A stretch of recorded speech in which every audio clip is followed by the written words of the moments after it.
پی T آئی آج لاہور میں سیاسی قوت کا مظاہرہ کرے گی۔ کاہنا مویشی منڈی میں جلسے کی تیاریاں جاری ہیں۔ جلسے کی اجازت پر رات 9 بجے کے قریب ڈیڈ لاک ختم ہوا۔ ضلعی انتظامیہ تحریک انصاف کو مینار پاکستان کے بجائے کاہنا مویشی منڈی میں جلسے کی مشروط اجازت دے چکی۔ نوٹیفیکیشن کے مطابق پی ٹی آئی کو شام 6 بجے تک جلسہ ختم کرنا ہوگا۔ وزیر اعلیٰ خیبر پختونخوا علی امین گنڈاپور کو 8 ستمبر کے جلسے میں کی گئی اپنی گفتگو پر معافی مانگنا ہوگی۔ پنجاب اسمبلی میں opposition leader Malik Ahmad Butcher کہتے ہیں گنڈاپور کا معافی مانگنا ان کا ذاتی فعل ہوگا۔ ہم نے انتظامیہ کو ایسی کوئی یقین دہانی نہیں کرائی۔ پی ٹی آئی فسطائیت اور جبر کا مقابلہ کر رہی ہے۔ ظلم برداشت کر لیں گے لیکن پیچھے نہیں ہٹیں گے۔ جلسے کی اجازت مل چکی ہے، ہم پرامن جلسہ کریں گے۔ آپ 6 بجے سے پہلے 2 بجے سے 3 بجے تک آپ کانا پہنچے، بلکہ 12 بجے نکلیں۔ یہ خان کی کال ہے، سب نے خان کی کال کے لیے آنا ہے۔ ایسی شک ہم نے ایفیڈیوٹ نہیں کیا، ان کا ذاتی ان کا اپنا عمل ہے۔ اگر وہ آ کے کوئی ایسی بات کرتے ہیں تو ان کو منع نہیں کیا جائے گا۔ ان کی کسی اسپیچ پہ کوئی قدغن نہیں ہے، وہ اپنی اسپیچ بھرپور کریں گے۔ عوام لاہور جلسے میں بھرپور شرکت یقینی بنائیں۔ Chairman P T I barrister Gohar Khan کا جلسے کا این او سی ملنے کے بعد ویڈیو پیغام۔ کہا این او سی جاری کرنے پر ضلع انتظامیہ کا شکر گزار ہوں۔ انتظامیہ سے درخواست ہے راستوں میں رکاوٹیں کھڑی نہ کریں۔ رکاوٹیں نہ ہونے پر عوام وقت پر پہنچ سکیں گے اور جلسہ بر وقت ختم ہو سکے گا۔ تحریک انصاف کو ضلع انتظامیہ لاہور کی طرف سے 21 ستمبر بروز ہفتہ کے لیے این او سی جاری ہو چکا ہے۔ میں ضلع انتظامیہ کا مشکور ہوں۔ میں ان سے فردر درخواست کروں گا کسی قسم کی رکاوٹ کھڑی نہ کرے تاکہ عوام جلسہ گاہ تک بآسانی پہنچ سکے اور ہم اس پروسیس کو وقت پہ کمپلیٹ کر سکے۔ زیادہ سے زیادہ تعداد میں پرامن طریقے سے جلسے میں شرکت کرے۔ یہ خان صاحب کی آواز ہے۔ لاہور میں تحریک انصاف کا جلسہ گاہ کاہنا مویشی منڈی میں کارکنان پہنچنا شروع ہو گئے ہیں۔ تفصیل کیا ہے یہ بتا رہے ہیں خواجہ رمضان۔ پاکستان تحریک انصاف جو ہے وہ لاہور میں اپنا سیاسی پاور شو کرنے جا رہی ہے اور جو پی ٹی آئی کے کارکنان ہیں وہ اب سے ہی یہاں پر لاہور کی کانا مویشی منڈی میں جو جلسہ گاہ مقرر کی گئی ہے ضلع انتظامیہ کی جانب سے ڈیفنس روڈ کے ساتھ ہی جو ہے وہ کانا منڈی ہے، اور کانا منڈی کے حوالے سے اگر بات کی جائے تو یہاں جو ڈیفنس روڈ ہے یہاں پر کنٹینرز ضلع انتظامیہ کی جانب سے لگائے گئے ہیں اور اس رستے کو بند کیا گیا ہے۔ پی ٹی آئی کے کارکنان ہیں پھر بھی جو رکاوٹیں دور کر کے یہاں پر پہنچنا شروع ہو چکے ہیں اور ان کا یہ کہنا ہے کہ جو جلسہ ہے وہ ایک تاریخی جلسہ ہوگا۔ یہاں پر ابھی تک کوئی سینئر قیادت جو ہے وہ پی ٹی آئی کی وہ نہیں پہنچی۔ پی ٹی آئی کے جو لوگ ہیں وہ اس وقت لاہور کے مختلف جو علاقے ہیں وہاں سے نکل کر اس طرف جو ہے وہ کانا فروز پور جو منڈی ہے مویشی منڈی ہے اس کی طرف آنا شروع ہو چکے ہیں۔ جی Supreme Court practice and procedure ترمیمی آرڈیننس پر عمل درآمد۔ جسٹس منیب اختر 3 رکنی ججز کمیٹی سے باہر۔ چیف جسٹس قاضی فائز عیسیٰ نے جسٹس امین الدین خان کو کمیٹی رکن نامزد کر دیا۔ جسٹس امین سینیورٹی لسٹ میں 5ویں نمبر پر ہیں۔ پروسیجرز ایکٹ میں 184(3) کے تحت جو کیسز آئیں گے تحریری طور پر بتانا ہوگا پبلک امپورٹنس کا کیس کیوں ہے۔ اب جو کیس پہلے آئے گا وہ پہلے سماعت کے لیے مقرر ہوگا۔ یہ ممکن نہیں ہوگا کہ کسی بھی کیس کو قطار توڑ پہلے سماعت کے لیے مقرر کیا جائے۔ Supreme Court practice and procedure ترمیمی آرڈیننس پر عمل درآمد۔ جسٹس منیب اختر 3 رکنی ججز کمیٹی سے باہر۔ آصف علی زرداری نے Supreme Court practice and procedure ترمیمی آرڈیننس 2024 پر دستخط کیے۔ پہلے وفاقی کابینہ نے سرکولیشن سمری کے ذریعے آرڈیننس کی منظوری دی۔ آرڈیننس سے سپریم کورٹ کے مقدمات مقرر کرنے میں چیف جسٹس کا اختیار بڑھ گیا۔ آرڈیننس کے مطابق چیف جسٹس سپریم کورٹ کے سینئر جج اور چیف جسٹس کا مقرر کردہ جج پر مشتمل کمیٹی کیس مقرر کرے گا۔ اس سے پہلے قانون میں چیف جسٹس اور 2 سینئر ترین ججوں کا 3 رکنی بینچ مقدمے مقرر کرتا تھا۔ اس کے مطابق بینچ عوامی اہمیت اور بنیادی انسانی حقوق کو مد نظر رکھتے ہوئے مقدمے دیکھے گی۔ ہر کیس کو اس کی باری پر سنا جائے گا ورنہ وجہ بتائی جائے گی۔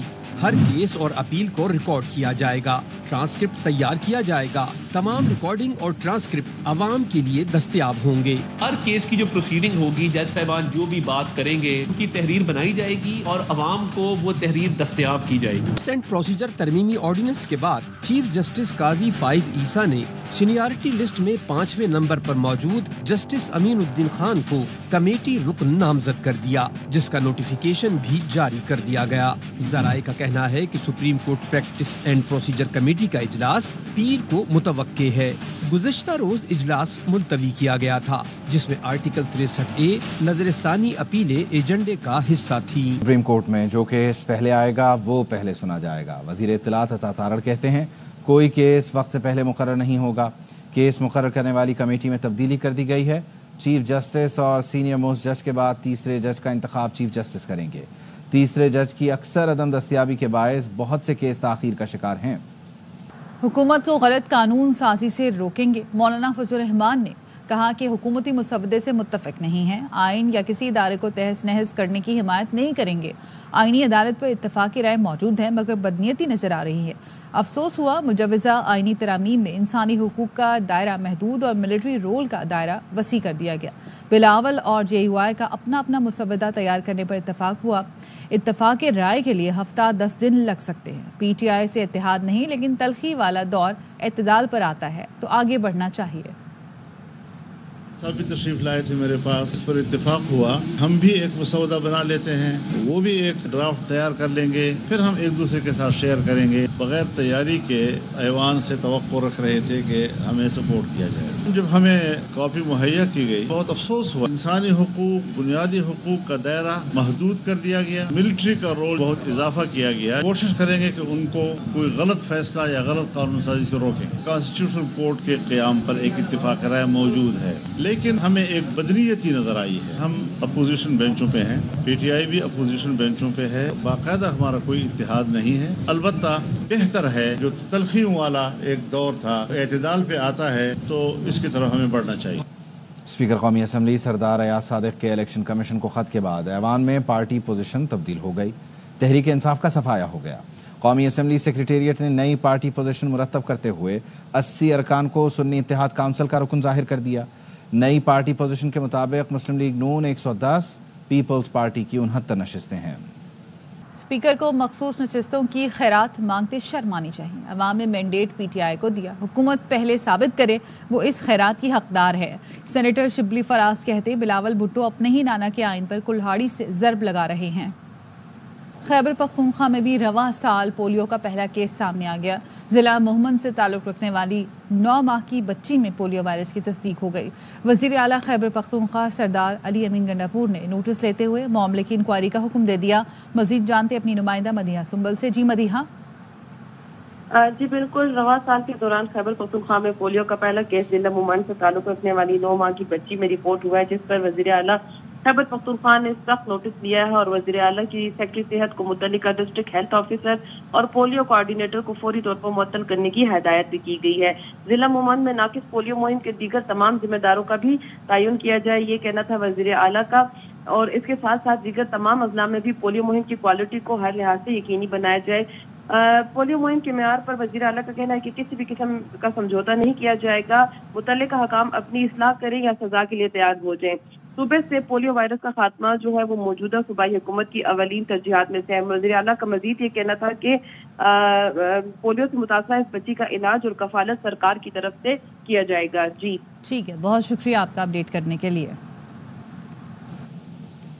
سپریم کورٹ میں اسلامک یونیورسٹی کے وکیل کا چیف جسٹس پر اعتراض۔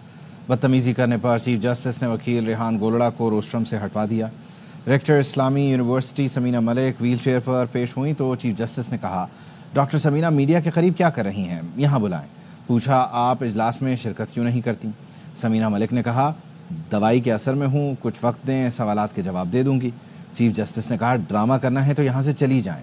سمینہ ملک کے کمرہ عدالت سے جاتے ہی صحافی بھی باہر چلے گئے۔ چیف جسٹس نے کہا 3-4 کرائے کے صحافی جا کر گالیاں دینا شروع کر دیں گے، سب سے آسان کام چیف جسٹس کو گالیاں دینا ہے، کیا ہم توہین عدالت کے نوٹس لے کر جیل بھیجنا شروع کر دیں؟ دوران سماعت وکیل ریحان گولڑا نے چیف جسٹس سے مخاطب ہو کر کہا آپ نے بطور بورڈ رکن اجلاس میں یہ سارے سوالات پوچھے تھے، اس لیے مناسب ہوگا آپ یہ کیس نہ سنیں۔ چیف جسٹس نے کہا جب معلومات نہ دینی ہو تو اعتراض اٹھا لیں، آپ نے کرائے کے جو لوگ پروپیگنڈا کے لیے رکھے ہیں ان کو بھی دیکھیں گے، آج ہم خاموش ہیں اس کا یہ مطلب نہیں کہ آپ بدتمیزی کریں۔ چیف جسٹس نے پولیس کو ہدایت کی کہ وکیل ریحان گولڑا کو روسٹرم سے ہٹایا جائے، جس کے بعد سادہ کپڑوں میں ملبوس اہلکاروں نے وکیل ریحان گولڑا کو پکڑ کر روسٹرم سے ہٹا دیا۔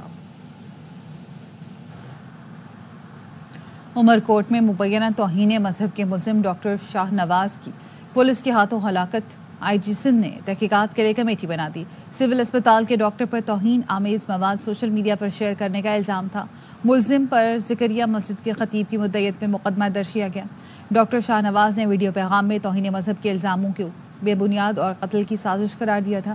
ملزم کی گرفتاری کے لیے مشتعل شہریوں نے تھانے کا گھیراؤ اور ہنگامے بھی کیے تھے، جس کے بعد پولیس نے ملزم ڈاکٹر شاہ نواز کی مقابلے میں ہلاکت کا دعویٰ کیا تھا۔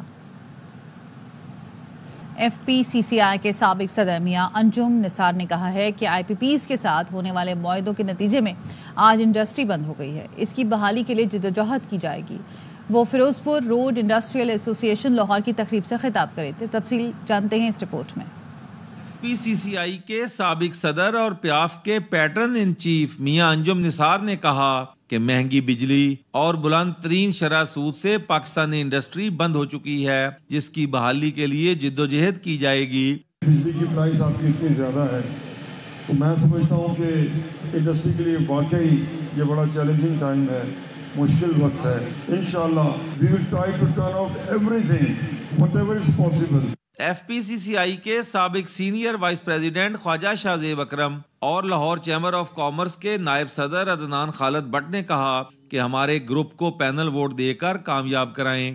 انہوں نے بغیر کسی تقسیم کے کہ یہ کس انڈسٹریل اسٹیٹ سے آیا ہے، الحمدللہ انہوں نے بخوبی وہاں پہ بزنس کمیٹی کی خدمت کی ہے۔ ووٹ ان کو کریں جو آپ کے درمیان ہیں، ووٹ ان کو دیں جو آپ کا درد رکھتے ہیں۔